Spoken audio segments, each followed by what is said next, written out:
स्वागत है आपका मेरे YouTube चैनल स्टडी विद अमन कुल में। आज हम लाए हैं शिक्षा निदेशालय राष्ट्रीय राजधानी क्षेत्र दिल्ली की कार्यपत्रक नंबर 27 जो कि क्लास 8 के लिए है। सब्जेक्ट आपका मैथ्स है। डेट है 29 दिसंबर 2020। आप अपना नाम और अपनी कक्षा अध्यापक का नाम लिख लेंगे। आज हम घन संख्याओं का घनमूल आप टॉपिक समझेंगे तभी आपको वर्कशीट समझ आएगी। तो आज हम घन संख्या कौन कौन सी होती है। आपका जो नंबर 1 है, 8 है, और आप कर सकते हैं 3 का करेंगे 9 है। तो ये सारे जो नंबर हैं ये आपके घन संख्या, इनका अब हम घनमूल सीखेंगे। तो आज हम घन संख्याओं का घनमूल तथा उनका दैनिक जीवन में उपयोग के बारे में चर्चा करेंगे। सबसे पहले घनमूल का अर्थ समझते हैं। घनमूल क्या होते हैं? घन का उल्टा जो होता है, घन किसका निकालते हैं? अगर हम 4 का घन निकालें तो ये 64 हो जाएगा। ये आपको दिया भी गया है। तो 4 हम का घन निकालेंगे तो ये हमारा घन है, और 64 जो आएगा आंसर ये घनमूल है। तो ये हमारा इसका ये घन हो जाएगा, और ये हमारा इसका उल्टा करेंगे तो ये हमारा घनमूल हो जाएगा। अगर हम 64 का घनमूल पूछे तो वो हो जाएगा आपका 4 आंसर। अब घनमूल का शाब्दिक अर्थ आप देखेंगे तो घन का मूल यानी घन का मूल। घन संख्या जिस संख्या से प्राप्त होती है उस संख्या को हम घनमूल कहते हैं। आप एक एग्जाम्पल ले लेंगे, जैसे हमने 4 का ही ले लेते हैं। 4 का घन क्या हो जाएगा? 64 हो जाएगा। और 64 का घनमूल क्या है? ये इसका मूल तो यही है। तो 64 का घनमूल ऐसे हम लिखते हैं, 64 का घनमूल कितना हो जाएगा आपका? 4 हो जाएगा। तो घनमूल का गणितीय रूप ऐसा होता है 3। ये हमारा 3 जो है ये आपका घन है, और ये इसका मूल, ये इसका मूल का एक साइन है। अब हमने जैसे निकाला 4 का घन कितना हो जाएगा? 64, और 64 का घनमूल हो जाएगा 4। तो ये हम मुख्य रूप से घनमूल निकालना कैसे सीख सकते हैं? संख्याओं के घन निकालने की विपरीत विधि। जैसे 4 का घन 64 होता है तो अर्थात 64 का घनमूल 4 है। तो ये हमें उल्टा करना है, बस उल्टा करना है, बहुत ईजी है। समझते हैं आगे। अभाज्य गुणनखंड विधि द्वारा घनमूल। अब हम अभाज्य गुणनखंड हमने पिछली कार्यपत्रक में करा, उसी से अब उसी तरीके से अब हम घनमूल निकालना सीखेंगे। अभाज्य गुणनखंड के द्वारा हम घनमूल निकालना सीखेंगे। तो एक प्रश्न दिया गया, प्रश्न के द्वारा ही हम समझते हैं। 729 का घनमूल ज्ञात कीजिए। अब 729 को अब हम यहाँ में कर देती हूँ एक बार। 729 का अब हम अभाज्य गुणनखंड करेंगे तो आपके जो अभाज्य गुणनखंड पे नंबर आएंगे वो ये हो जाएंगे 3 गुणा 3 गुणा 3 गुणा 3 गुणा 3। 729 का घनमूल कैसे निकालेंगे अब हम? तो 729 का घनमूल निकालने के लिए हमें इसके पेयर बनाने हैं। तो एक पेयर हमने 3 का बना लिया, क्योंकि हमारा जो घन का होता है तो वो 3 ही होता है। तो उसका हमने एक पेयर बना लिया, और इसका हमने एक पेयर बना लिया। इनमें से कुछ एक कॉमन ले लिया, इनमें से एक कॉमन ले लिया, क्योंकि तीनों नंबर सेम है, एक कॉमन ही निकलेगा हमारा। और इसको इससे मल्टीप्लाई कर देंगे, आंसर जो आ जाएगा ये हमारा इसका घनमूल निकल जाएगा। तो यहाँ पे आपको इसमें बताया गया 729 का हम घनमूल ऐसे भी तो ले रख सकते हैं। ये आपका घन, ये इसके मूल, और ये आपका 729। तो 729 का घनमूल की जगह हम इसका जो हम अभाज्य गुणनखंड करा है वैसे भी तो लिख सकते हैं 3 गुणा 3 गुणा 3 और 3 गुणा 3 गुणा 3। फिर हम इसमें से एक कॉमन निकालेंगे, क्योंकि हमें पेयर जो बनाने हैं वो 3 के पेयर बनाने हैं। इसमें भी हमें 3 के पेयर बनाने हैं, क्योंकि हम इनका घन निकालने हैं, इसलिए हम 3 का पेयर बनाते हैं। अगर हम इसका वर्ग निकालते तो हम 2 का पेयर बनाते हैं। तो इसमें से हमने एक 3 ले लिया, इसमें से हमने एक 3 ले लिया, दोनों को गुणा करा, आंसर आपका 9 आ जाएगा, जो कि आपको दिख रहा है। 729 का जो आपका घनमूल आएगा वो 9 होगा। अब कैसे 9 होगा आप इसको भी समझ लेते हैं।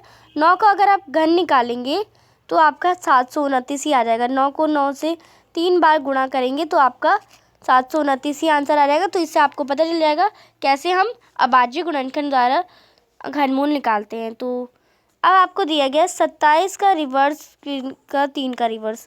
27 का घनमूल आपका ये ऐसे लिखते हैं हम, 27 का घनमूल, ये हमारा घन, ये मूल, और ये 27। तो ये 27 का घनमूल हम ऐसे लिखते हैं। और 3 का घन हम कैसे लिखते हैं? 3 का घन ऐसे लिख सकते हैं, 2 का घन ऐसे लिख सकते हैं, 4 का घन ऐसे लिख सकते हैं। तो हम ऐसे इनका घन लिख सकते हैं। अब एक और प्रश्न आता है आपके पास, 125 का घनमूल ज्ञात कीजिए। पर ये 125 के आगे माइनस भी लगा है, तो हम -125 पढ़ेंगे। तो -125 का घनमूल ज्ञात कीजिए। सबसे पहले हम 125 का ही निकाल लेते हैं। 125 का अभाज्य गुणनखंड कैसे करेंगे तो मैं आपको सिखा देती हूँ। 125 का अभाज्य गुणनखंड, तो ये 5 से कट जाएगा, ये 5 से 25 आ जाएगा आपका, यानी 25 गुणा 5 करेंगे तो आपका 125 आ जाएगा। आपका 25 है, फिर 5 से करेंगे, 5 5 5 सा 5 गुणा को 5 से 5 गुणा करेंगे तो 125 हो जाएगा। फिर 5 से करेंगे, 5 1 5, ये आपका 5 1 5 5 से गुणा हो जाएगा। तो ये आपके जो 3 नंबर आए 5 गुणा 5 गुणा 5, ये आपका 125 का अभाज्य गुणनखंड हमने निकाल लिया। अब इनका एक पेयर बना लिया, पेयर में से एक कॉमन निकाल दिया, आपका सिर्फ 5 ही आया। किसी के साथ मल्टीप्लाई करने के लिए तो कोई नंबर है ही नहीं, तो आपका 5 ही जो है वो 125 का घनमूल है। अब कैसे है, अब हमने यहाँ पे इसके साथ माइनस के साथ विधि करी, माइनस लगा दिया, माइनस लगा दिया, माइनस लगा दिया। तो 125 का घनमूल निकालने के लिए हमें 3 ये घन और ये हमने मूल और 125 माइनस का 125 लिख दिया। अब ऐसे ही हम इसे हम अभाज्य गुणनखंड के द्वारा भी लिख सकते हैं, जैसे हमने लिखा है। तो आप देखेंगे इसका जो हमने पेयर बनाया इसमें से कॉमन लिया तो आंसर आपका -5 ही आएगा। तो 125 का घनमूल -5, तो ये आपने प्लस माइनस भी पढ़ेंगे तो माइनस प्लस माइनस तो माइनस ही होता है। आपने सीख लिया होगा अभाज्य गुणनखंड विधि द्वारा कैसे हम घनमूल ज्ञात करते हैं। तो अब हम देखेंगे दैनिक जीवन में घनमूल का उपयोग क्या होता है। राम के पास एक घनाकार गिफ्ट है जिसका आयतन 512 सेंटीमीटर का घन है। तो ये एक उसके पास घनाकार गिफ्ट है। वह इस गिफ्ट के भुजा की लंबाई बिना भुजा को माप हुए ज्ञात करना चाहता है। अब उस गिफ्ट की भुजा की लंबाई वो ज्ञात करना चाहता है बिना उसको माप करे, बिना कोई माप करे, बिना कोई मेजर करे। तो अब हम इसे करते कैसे करेगा वो, इसके लिए उसे 512 का अभाज्य गुणनखंड निकालना पड़ेगा। तो 512 का अभाज्य गुणनखंड वो निकालेगा तो जो नंबर आएंगे वो ये इस प्रकार है, 2 गुणा 2 गुणा 2 गुणा 2 गुणा 2 गुणा 2। तो इसका अब हम पेयर बनाएंगे, तो कैसे पेयर बनेंगे, 3 से पेयर बनाने हैं। तो एक पेयर ये बन गया, एक पेयर ये बन गया और एक पेयर ये बन गया। इसमें से एक कॉमन निकाला, इसमें से एक कॉमन निकाला और इसमें से एक कॉमन निकाला। तो तीनों को आपस से मल्टीप्लाई कर दिया तो 2 गुणा 2 गुणा 2 गुणा 2 4 और 4 गुणा 2 8। तो जो उसके गिफ्ट की एक घनाकार भुज की लंबाई उसकी आ जाएगी आपकी सेंटीमीटर। तो ये उसने 512 का घनमूल करके भी दिखा रखा है।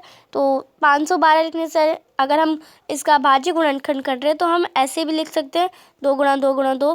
तो फिर हम इसका पेयर बनाएंगे और फिर इसके एक निकालेंगे, जैसे इसमें भी निकाल रखा है आप देख सकते हैं, 2 गुणा 2 निकाल रखा है आपका और इंटू कर दिया, 8 आ जाएगा। तो घनाकार गिफ्ट की भुजा की लंबाई 8 सेंटीमीटर हो जाएगी। तो ये आपने अच्छे से समझ लिया होगा। अब आपके आते हैं कुछ क्वेश्चन आंसर। अब क्वेश्चन आंसर स्टार्ट करने से पहले प्लीज़ मेरे चैनल को सब्सक्राइब कर दीजिए, क्योंकि आपके एक सब्सक्राइब से मुझे बहुत अच्छा लगता है। तो प्लीज़ लाइक करिएगा और सब्सक्राइब करिएगा मेरे चैनल को। इस संख्या को घनाकार निकालिए, इन संख्याओं का घनमूल निकालिए। अब आपको इन संख्याओं का घनमूल निकालना है। तो आपको पता है 343 का घन 7 का घन कितना होता है, 343। यहाँ मैं लिख देती हूँ 343, और 343 का घनमूल क्या हो जाएगा, 7 ही हो जाएगा। ऐसे ही हमें 3375 का निकालना है, ऐसे इन सब नंबर का निकालना है। तो चलिए करते हैं इसका आंसर। 343 का घनमूल निकालने के लिए हम इसे अभाज्य गुणनखंड भी कर सकते हैं। तो 7 गुणा 7 गुणा 7 आपको पता है, इसका अभाज्य गुणनखंड निकालेंगे तो इसका 7 गुणा 7 गुणा 7 आएगा और इसका एक हम कॉमन निकालेंगे तो ये 7 का घनमूल हो जाएगा। तो आप सिर्फ 7 भी लिख सकते हैं या 7 का घन भी लिख सकते हैं। तो 7, फिर आपका सेकंड 3375। तो इसका जो आप अभाज्य गुणनखंड करेंगे तो आपका एक पेयर 3 गुणा 3 गुणा 3 गुणा 5 गुणा 5 गुणा 5 बनेगा। तो एक पेयर आपका 3 का बनेगा, एक पेयर आपका 5 का बनेगा। तो इसमें से एक कॉमन निकाला, मल्टीप्लाई करा, इसमें से एक कॉमन निकाला, मल्टीप्लाई करा। तो 3 गुणा 5 करेंगे तो आपका 15,000 आ जाएगा। तो दूसरा नंबर आपका जो है तो आपका इसका आंसर आपका 15 आ जाएगा। थर्ड क्वेश्चन है 13,824 का आपको घनमूल निकालना है। तो आप इसका पहले अभाज्य गुणनखंड करेंगे, तो इसमें आपको करके दिखाना नहीं है, आप अलग सी रफ कॉपी में कर लेंगे। तो 24, तो इसका अभाज्य गुणनखंड आ जाएगा 24 गुणा 24 गुणा 24। तो इसका एक पेयर बन गया, 24 आ जाएगा। तो आंसर आपका 24 हो जाएगा। फोर्थ है 1700 1728। तो इसका आप अभाज्य गुणनखंड करेंगे, 12 गुणा 12 गुणा 12 आ जाएगा। इसका एक पेयर बन गया है 12, तो आंसर आपका आ जाएगा 12 के क्यूब या 12, सिर्फ 12 भी लिख सकते हैं, 12 के क्यूब भी लिख सकते हैं। नेक्स्ट क्वेश्चन देखते हैं। फिफ्थ है आपका 2197। जो इसका आप अभाज्य गुणनखंड करेंगे तो आपका आ जाएगा 13 गुणा 13 गुणा 13, तो इसका पेयर बनेगा 13, आंसर आ जाएगा।